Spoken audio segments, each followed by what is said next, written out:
heesta oo la dhegaysto muusikada oo la dhegaysto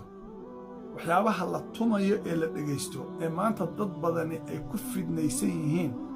waxay la mid tahay sida adoo bakti cunayo oo kale waa xaaraam waa dembi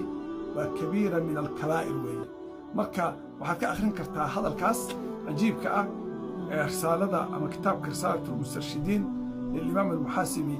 ee beejka ama safxada 121 baaraka allahu fiikum jazaakum allah khayran dhegaheenna allaha ka ilaaliyo allaha ka dhowro inaan dhegaysanno wax xaaraama ama wax xun ama wax baatila wuxuu gaaray ilaahay inuu dhaho sheekhu markuu akhrinayay ma jiro xubin xubnaha bini aadamka ah ka mid ah oo ka saamayn badan qalbiga oo ka dhibaateen og qulubta